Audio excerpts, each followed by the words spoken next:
Welcome to Legion Builds, where I guide you on how to bring your favorite fictional characters into Dungeons & Dragons. This video and all my content is made possible by my Patreon supporters, and it's dedicated to everyone who subscribes to my channel. You're all the reasons why this keeps going. Thank you. Join the Legion today at patreon.com/63rdlegion for free and help decide next week's new character. Joining my paid tiers allows you early access to my content, a shout out in my videos, and home-brewed 5e items for your games.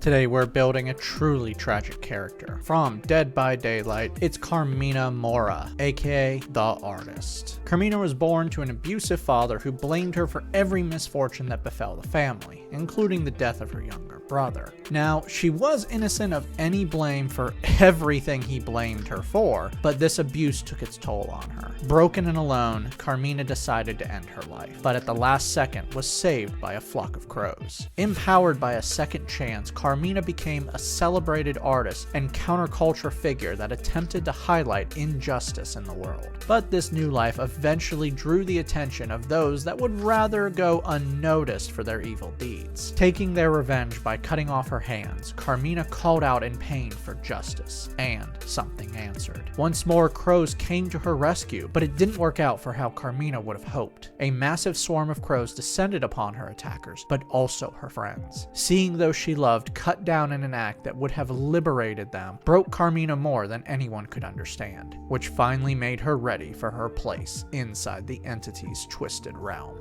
Now as the artist, Carmina's lost hands have been replaced with living paint, reshaping themselves as she wishes, forming claws tipped with sharpened palette knives, a tool she had once used to mix paint. She has been further transformed with more bird-like qualities and behavior, and can now command the crows around her, using them as spies and allies as she hunts her prey for the entity's games.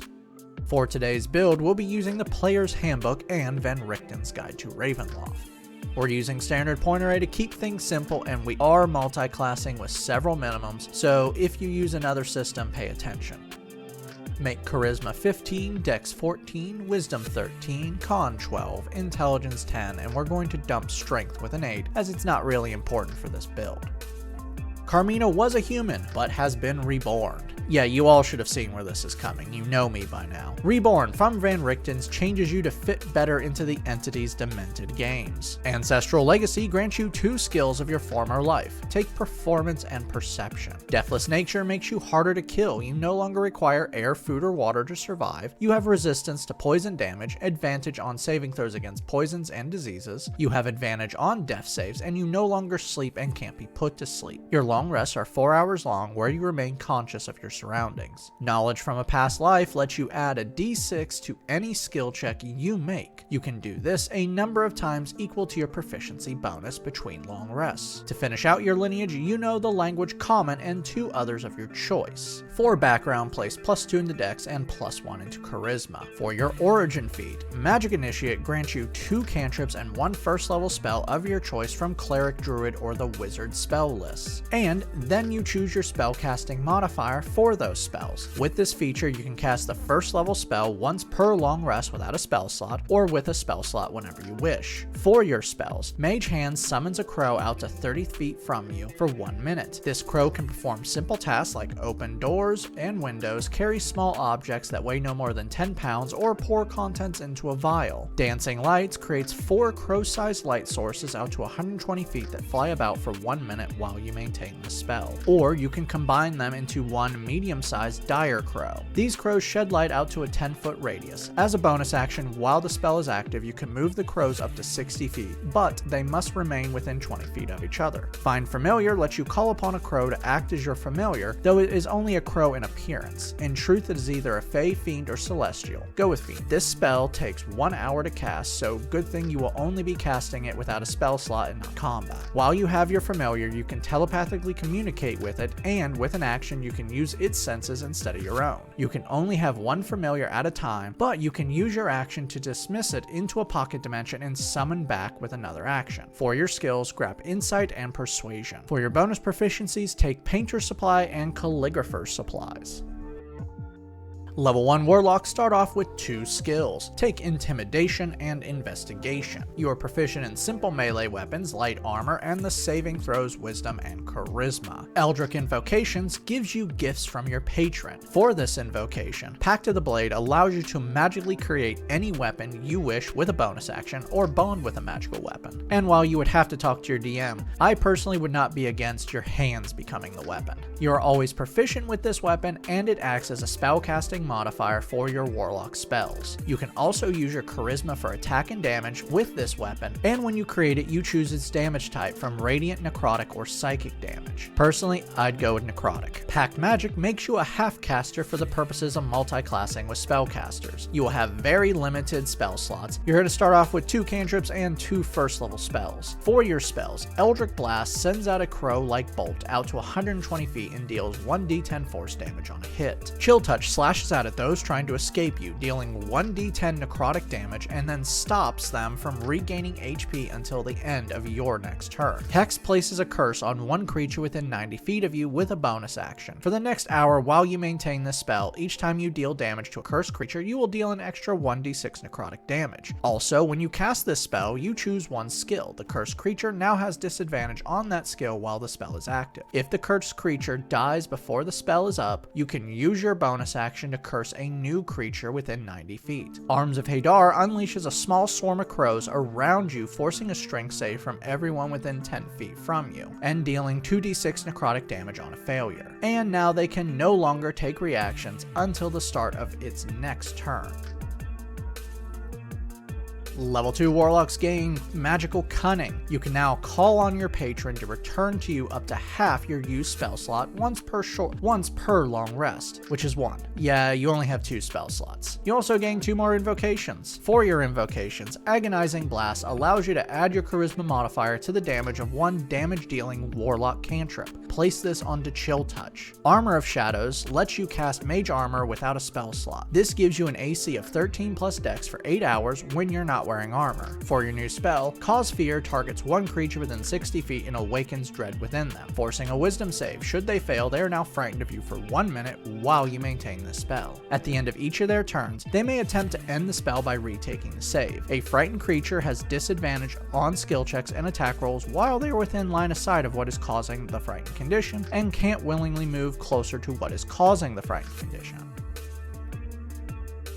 Level 1 Rangers begin with bonus proficiencies when they are multi-classed into. You are now proficient in medium armor, shields, all weapons, and 1 more skill. Take stealth. Weapon Mastery grants you bonus features to 2 weapons you are proficient with that you choose at the end of a long rest. Because you can now make your pack weapon anything you wish, this leads into some major possibilities. Look at the Rapier for the Vex Mastery to grant yourself advantage on your next attack, or a Longsword for the Sap Mastery to give your target disadvantage on the attack. Favored Enemy grants you the spell Hunter's Mark for free and allows you to cast it without a spell slot a number of times equal to your favored enemy uses per long rest. Normally this would line up with your proficiency bonus, but that only happens if you stay in Ranger and don't multi-class. Hunter's Mark lets you mark a creature with a bonus action that is within 90 feet. For 1 hour while you maintain this spell, you will deal an extra 1d6 force damage when you hit the marked creature, and you will have advantage on perception and survival checks to find them. If the marked creature dies before the spell is up, you can use your bonus action to move the mark to a new creature within 90 feet. Hex and Hunter's Mark cannot be stacked together as they both must be maintained, so figure out which one you want to use, but for the entities game, Hunter's Mark fits perfectly. Spellcasting makes you a true spellcaster. You know 2 first level spells. For your spells, Cure Wounds will heal you 1d8 plus your wisdom modifier, or your charisma modifier if you use your warlock spell slots for this. Long Strider increases your movement speed by 10 feet for 1 hour. Level 2 Rangers receive Deft Explorer. You now double the proficiency bonus to 1 skill you have. I would take Intimidation. You also learn 2 languages of your choice. Fighting Style gives you a Fighting Style feat. For this, Dueling adds +2 to the damage of a weapon you are holding in one hand while holding no other weapon in your offhand. For your new spell, take what you want. There really aren't a lot of first level Ranger spells we want. In fact, there aren't really a lot of Ranger spells we want at all. But Ranger has the abilities we want, and more importantly, it does have access to spells we need. Level 3 Rangers now have access to their subclass. Time to be a better killer with Hunter from the Player's Handbook. Hunter's lore lets you know if a creature targeted by your Hunter's mark has any damage immunities, resistances, and vulnerabilities. Hunter's Prey grants you one of two features that you can change out with a short or long rest. For these features, Colossus Slayer lets you deal an extra 1d8 damage when the creature you hit is below its full health. Horde Breaker lets you attack a different creature after you hit the first one for free once per turn. For your new Ranger spell, take what you want. You've reached character level 5, bringing your proficiency bonus up to +4. Eldritch Blast can now be fired twice with a single action, and Chill Touch now deals 2d10 necrotic damage. Level 4 Rangers earn our first ability score improvement to bump up Charisma. For your new spell, take what you want. Level 5 Rangers gain extra attack. You can attack twice with a single attack action. You also gain second level spells. For your Ranger spell, Summon Beast calls forth a dire crow to fight for you. For 1 hour while you maintain this spell, you summon a bestial spirit that takes the form of a small animal you wish. Choosing an air creature, it has a flying speed of 60 feet and can deal 1d8 +4 +2 in piercing damage. You can of course add more damage by upcasting this at higher levels. And yeah, I know a dire crow shouldn't be small, it should probably be a medium, but you summon a floating crow head, so you know what, make it look however you want. It's just going to count as small for the purposes of the game. To end this level out, you can now use Favorite Enemy 3 times per long rest. Level 6 Rangers receive Roving. Your speed is increased by 10 feet when you're not wearing heavy armor, and now you have a swimming and climbing speed that equals your walking speed. Level 7 Hunter Rangers now have Defensive Tactics. This grants you one of two features that you can switch out between short or long rests. For those features, Escape the Horde makes all attacks of opportunity against you at disadvantage. Multi-Attack Defense makes a creature attacks against you at disadvantage after they hit you with an attack. For your new spell, Pass Without a Trace grants you and everyone within 30 feet of you a 10+ to their stealth checks for 1 hour while you maintain this spell, and they must remain in the 30-foot radius for them to keep it. Basically, you don't have a terror radius anymore. You've reached character level 9, bring your proficiency bonus up to +4. Level 8 Rangers earn another ability score improvement, Cap Off Charisma. Level 9 Rangers gain Expertise. You can now double the proficiency bonus to 2 more skills. Place this into Perception and Stealth to better play the entity's game. You now have 4 uses of Favorite Enemy per long rest. You also now gain 3rd level spells. For your new spell, Conjure Animal summons a swarm of crows. For 10 minutes while you maintain this spell, a large pack of crows appears within 60 feet of you. When you move, you can move the pack up to 30 feet to an unoccupied space. While within 5 feet of the pack, you have advantage on strength saving throws. When a creature comes within 10 feet of the pack, or the pack comes within 10 feet of the creature, you force a dex save, dealing 3d10 slashing damage on a failure. You've hit character level 11. Eldritch Blast can now be fired 3 times with a single action, and Chill Touch now deals 3d10 necrotic damage. Level 10 Rangers receive Tireless. You can now magically grant yourself temporary HP equal to 1d8 plus your Wisdom modifier. You can do this a number of times equal to your Wisdom modifier. You can also now lower your exhaustion level by 1 after a short rest. Level 11 Rangers now have Superior Hunter's Prey. Now when you deal damage to the target of your Hunter's mark, you can deal the extra damage to another creature within 30 feet of the first target. For your new spell, take what you want. You're now character level 13, bring your proficiency bonus up to +5. Level 12 Rangers earn another ability score improvement, place this into Wisdom for better hunting. Level 13 Rangers gain Relentless Hunter. Your concentration for your Hunter's mark can now never be broken. You can also now use Favorite Enemy 5 times per long rest. You now have 4th level spells. For your new spell, Locate Creature allows you to know the direction of a creature that is within 1,000 feet of you for 1 hour while you maintain this spell. To use this spell, you must be able to describe the creature or be familiar with them. Level 14 Rangers receive Nature's Veil. You can now turn yourself invisible with a bonus action. You can do this a number of times equal to your Wisdom modifier between long rests. Level 15 Hunter Rangers now have their final subclass feature, Superior Hunter's Defense. Now when you take damage, you can use your reaction to give yourself resistance to that type of damage until the end of your current turn. For your new spell, we're actually good from here on out, so customize all you want. You've reached character level 17, max out your proficiency bonus with a +6. Eldritch Blast can now be fired 4 times with a single action, and Chill Touch does 4d10 necrotic damage. Level 16 Rangers earn our final ability score improvement, place this into Wisdom once more. Level 17 Rangers gain Precise Hunter. You now have advantage on attack rolls against the target of your Hunter's Mark. You can also now use your favorite enemy 6 times per long rest. And finally, you gain 5th level spells. Have fun choosing your final spell. There's actually some pretty good combat ones, but you don't do it in the game, so I'm not going to tell you which.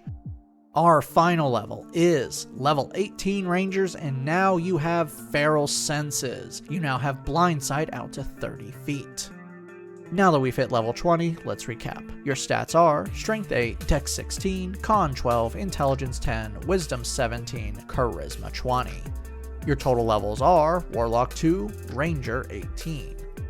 Let's dive in. You are deadly without a weapon. Let's forget you can turn your hands into weapons or attack twice with one. I just want to focus on your strongest magical attack for right now. Using Chill Touch, you are dealing 4d10 plus 5 necrotic damage, and then can add 1d6 force damage and 1d8 damage if they are below full health. Would you rather focus on weapon attacks? Okay, your weapon attacks are magical. You can have any melee weapon, so not only is your damage all over the place, but you can specifically choose a weapon for its weapon mastery property, and you will always use your best stat for attack and damage, and you're adding +2 to the total damage on top of that. You can also add damage to all of that, attack twice with a single action, and attack another creature close by to the first one, or just automatically throw damage at them. Oh, let's not forget you have a ranged attack of 120 feet that you can fire 4 times with a single action. You can summon crows to fight with you, spy for you, or just harass survivors by being near them. You're also pretty scary with enhanced tracking capabilities, the ability to make fighting you more difficult, and stealth capabilities. Downside: you have a lot of concentration spells. Hunter's Mark and Hex are very helpful, though Hunter's Mark can be cast up to 3 times without a spell slot, but if you want the crows to help, your Hunter's Mark is out. Your total health taking the average is just over 140, and using Mage Armor, your AC is 16. Not the best combination for someone who rushes forward in a fight. But the entity's game is one-sided, so you've never actually had to fight someone. Finally, your strength is garbage. Taking on anything that targets your strength stat, you will find yourself on the ground a lot. Getting slightly better stats and a plan of attack will help you out a lot. The trials have begun, so hunt your prey and make them pay for your misery, even though they had nothing to do with it and you're just being manipulated by a dark, godlike being. I'd like to give a special shout out to my Artificer tier. Thank you, John Martin, Christopher R. Hunter, Java Squirrel, Matthew Dens, Burton, and Jonathan Haynes. You guys rock. Make sure to like and subscribe to not miss a single new build each week on YouTube and Spotify. And make sure to check out my Patreon where you can help decide next week's new character.